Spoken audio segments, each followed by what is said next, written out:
Hey, it's Crazyman4985 Content Reacted YouTube channel, and we are back. We are going to react to the composer known as Ludwig Van Beethoven. And we are reacting to the piece. It is his violin sonata number 9, the Kreutzer. So let's see how this goes. It is the first part, Presto Adagio, because this is a 34-minute piece, so this part's around like close to 12 minutes, so you can't do the whole piece, so, not in this one video, but we're gonna do the first part. And let's go. 3, 2, 1.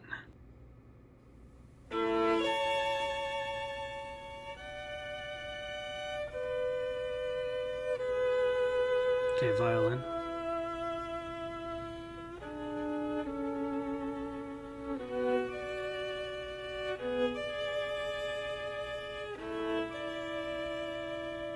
Sustaining the notes, it's like an intro.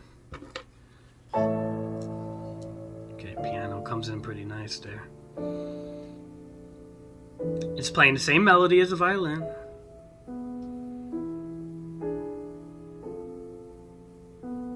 It's a nice contrast to see the difference. Okay, violin.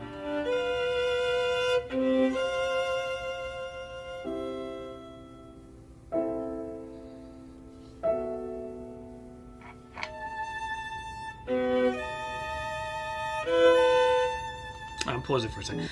I really like that the violin comes first. The violin starts the song, and the piano kicks in with the same melody structure the violin has, but just showing you how the piano takes that sound, you know.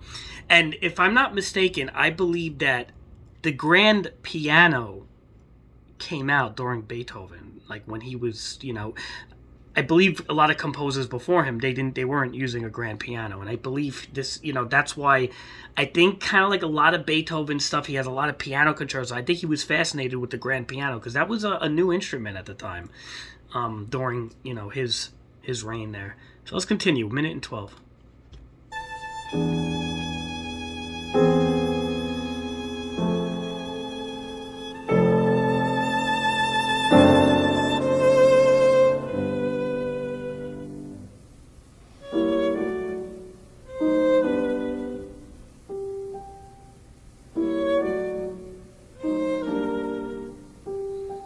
Nice talk back.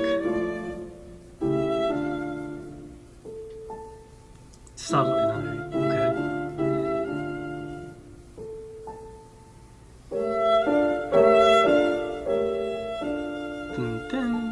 It's like it's a talk back with the piano and the violin.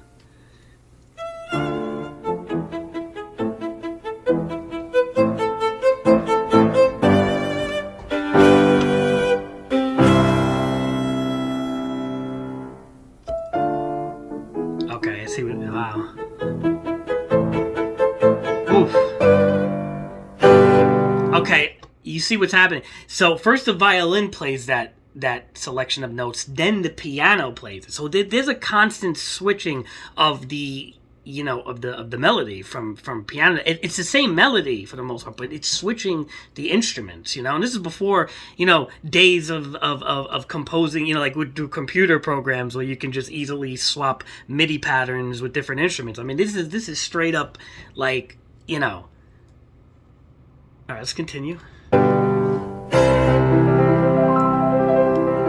piano's really beautiful.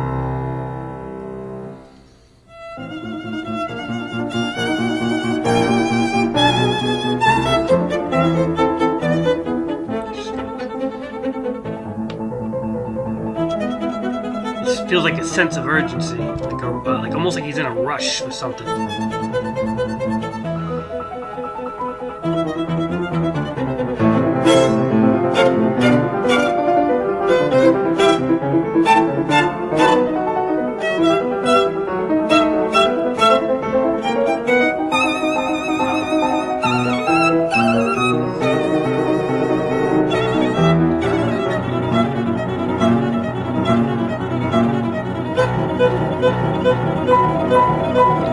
Man, that was good.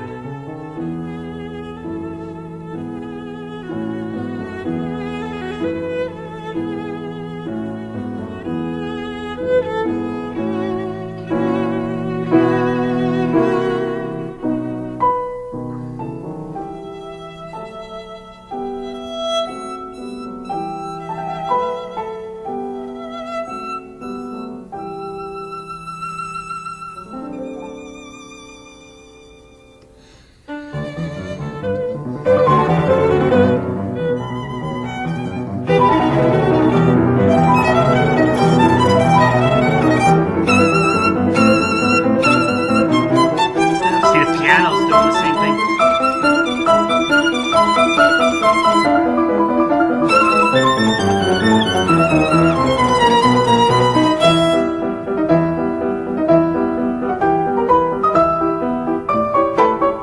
Ooh, man, that staccato, whatever, that plucking.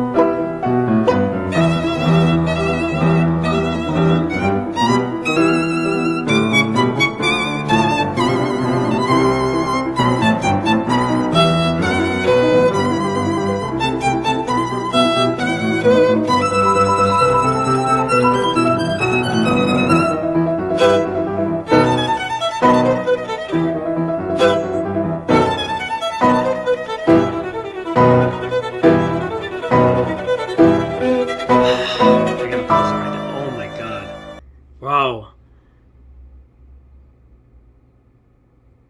Dude, like, this is why I don't care about what anybody says about any other. Like, honestly, this is why Beethoven's the best, man. I mean, do you hear this? This is like, he is literally going from piano to violin, switching up the melodies. I'm sorry, switching up the instruments, but using the same melody, and he's doing it in a way where you're almost guess, like, you can't even guess what he's gonna do, right? You listen to other classical songs like Mozart, Bach, whatever. You kind of know where it's going a lot of times, right? You're like, okay, what's gonna?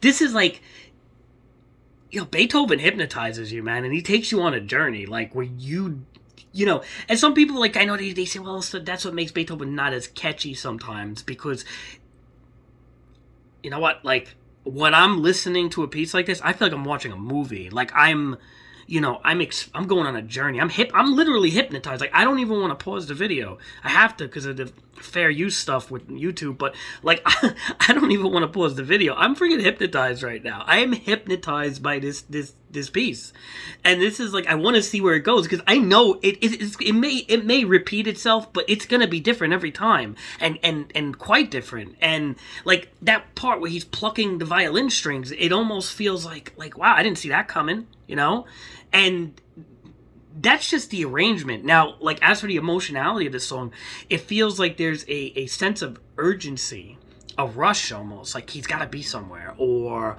and that's what I get. It's not so much a tragedy like Dance of the Nights or something, but it's more like an urgency, like, urgency is the word that's coming to mind. Like, okay, something has to be done immediately is what I'm getting. And it's like chaos, but not so much. It's chaos in a rush, right? It's like, but the arrangement of this is unbelievable. The talkbacks between the violin and the piano, the switching up of the... we're at 4:48, man. This is unbelievable. All right, continuing. Okay, sounds like the octave went up.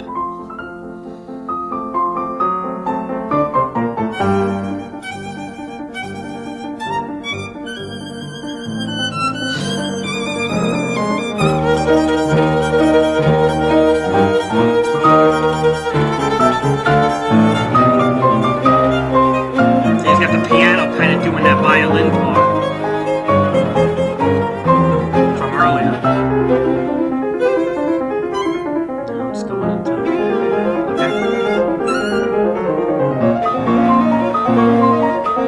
See, this is like taking me down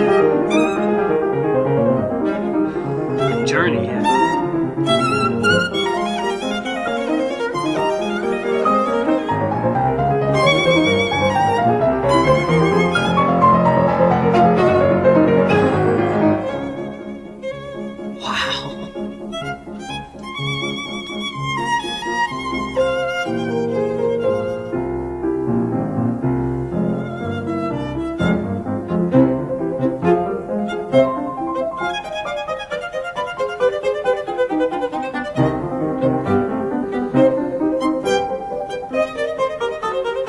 I love this piece, man. I am in love with this piece.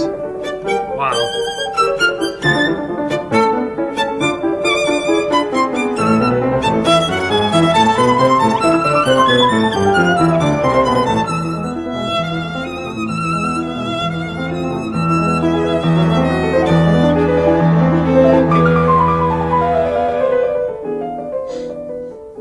Okay, it comes to a little close there with the piano. We'll pause it right there. I'm really loving this piece. I'm loving everything about it. I'm loving where it's going. I can't even predict where it's going because it's kind of like just going in its own direction every time, seldomly returning to that one segment that, you know, but wow. Yeah, this is you know, this is like watching a movie, man. I'm literally getting drawn into like a fantasy right now. It's hypnotic. This is a hypnotic piece. Again, Beethoven is a master of like hypnotizing you. Really, this is why he's up there, man, with Einstein and stuff as being like one of the most brilliant people that ever existed. You know, you listen to a piece like this, and it's like you just go wow. You know, you really break it down on you know, you just wow. I mean, that's all I could say. Let's continue.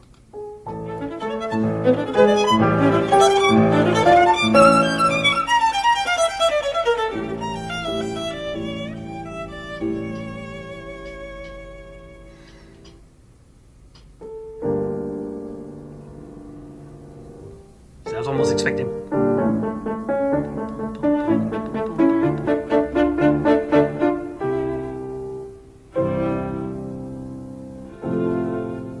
So soft, right?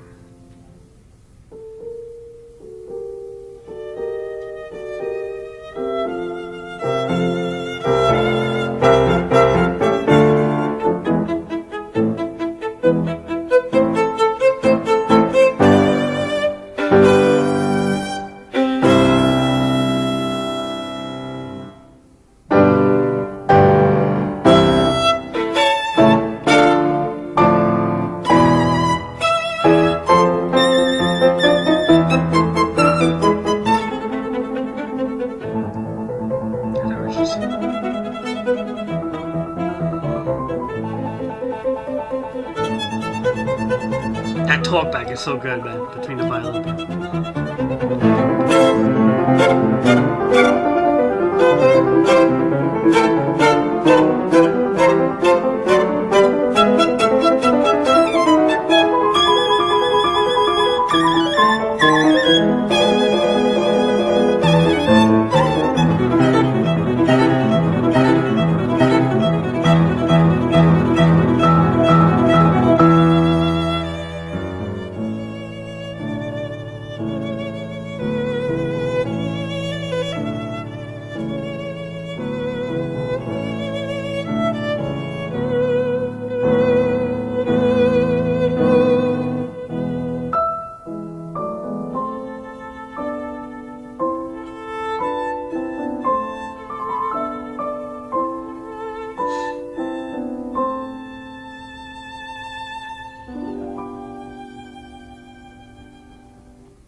I love that piano.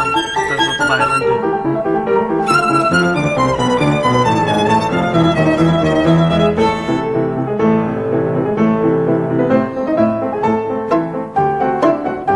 That plucking.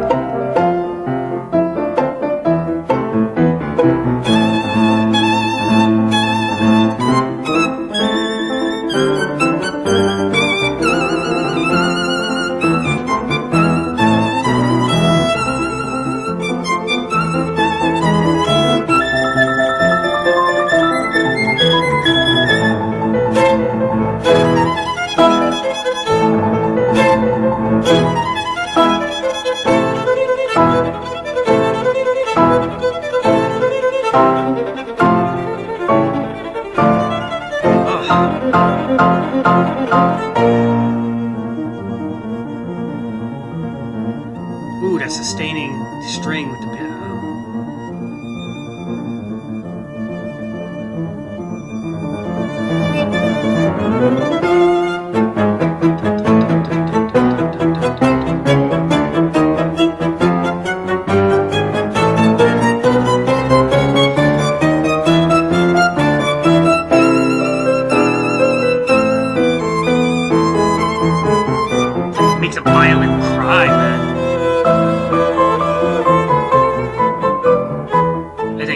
complemented by the piano. Oh man.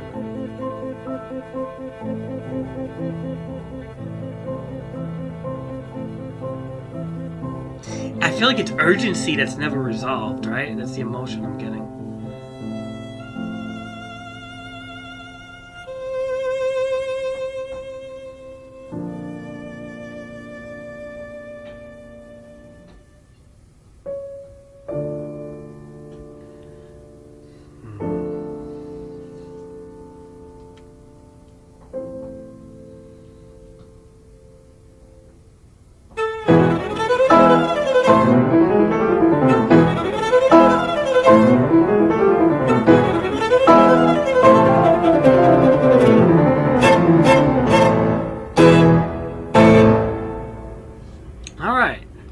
I just wanted that to play out at the end. I didn't want to pause it. The reason I'm pausing as much as I even do is because of, fair use. Sometimes you do have to do like these tactical pauses at certain segments on your reactor channel based on, well, one, getting copyright claimed on a constant basis is a real thing that happens to people who react. Even if you critique and put your assessment and your opinion and by no means you're infringing on the song to where they're gonna listen to my version over the original, because nothing's gonna, what am I doing? I'm just evaluating and giving an opinion over it. But with YouTube's algorithm, I don't want to get into all of that, but that's why when you watch reaction videos, people are pausing all the time, like every 90-second intervals and stuff like that. But anyway, let's get back to the song. Wow. I mean, this song hypnotized me the whole way through. The talk back between violin and piano, it was constantly, they were like a conversation, like two people talking to each other. Then it was like some of the same melody structures that would be on the violin. It was like, okay, let's see how that sounds on the piano, on the grand piano, And like I said, Beethoven, this grand piano came out during Beethoven's reign, pretty much. The Beethoven era was when the grand piano was invented, so he was really utilizing the grand piano here, and he was almost like, it seems like he was playing with it, man. He wanted to see what it sounded like to have a sonata with a violin and a piano, and the talk back is amazing. The sense of urgency you get throughout the whole song, the hypnotizing feel that Beethoven puts into his music, whether it's the Moonlight Sonata, it doesn't matter what it is, but he puts this hypnotic feel into his music. And one of the things that I feel with Beethoven and makes him stand out a little bit more than other composers is, and not so much that he puts his emotion into his songs, but it's the fact that you don't know where his songs are going. They kind of veer off in a way. It's like when you listen to Beethoven, you're listening to, like, you're reading like a novel, a story, or you're watching a movie. Something is going to happen that you're not going to expect. Where I feel in other, a lot of other music out there, it always kind of goes back to that original, and it has like a very structured feel to it. Beethoven doesn't have much of a structured feel to his songs. It's very like, the notes go in on itself. Beethoven was like, he's kind of like a master when it comes to making notes go in on itself. He goes off these like huge like piano runs and stuff like that. This improv, almost like an improv, like it feels like, right? That he just kind of like throws into a lot of his pieces, and it goes in places where you just have to listen and you don't want to stop. Like, you want to see where it's going to go. Now, is that exactly good for like whistling it in the shower or something? No, because it's like, that doesn't help the catchiness of a song if it's always, going all over the place. But at the same time, it puts one hell of an interesting song out there. Like, you want to hear it to the very end, and you want to hear it again, and it always feels fresh. It always feels new. It feels something like, you listen to Beethoven, it's like you always feel like something's fresh. It's like a new just hypnotic way about his music, and the expression of emotion is just, he's gonna always be my favorite composer because of that reason. I mean, like, when I was younger, I Mozart was one of my favorites, but I truly appreciate Beethoven's genius, man. And this song, On a scale of 1 to 10, we're going to have to rate it, right? That's what I do now is I review things. So we're going to give this... I'm not going to give it a 10. All right? Don't hate me for not giving it a 10 because I truly like this piece through and through the whole way. I'm not going to give it a 10 because it is just a violin and a piano. So we're not going to give it a 10 for that reason. It's not like it's a whole orchestra. It's a violin and piano. It's very well done. I'm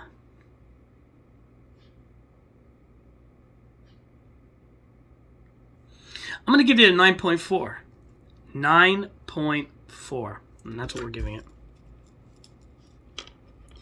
So I'm going to write that down right here. 9.4. That's my review of this piece. I'm not giving it 10, but damn, I'm giving it close to a 10. And maybe one of the higher scores for something that just has a violin and piano. You know, it's hard for me to give it 10 when, you know, there's not a full orchestra and every, because, you know, a full orchestra, you can critique so many different areas.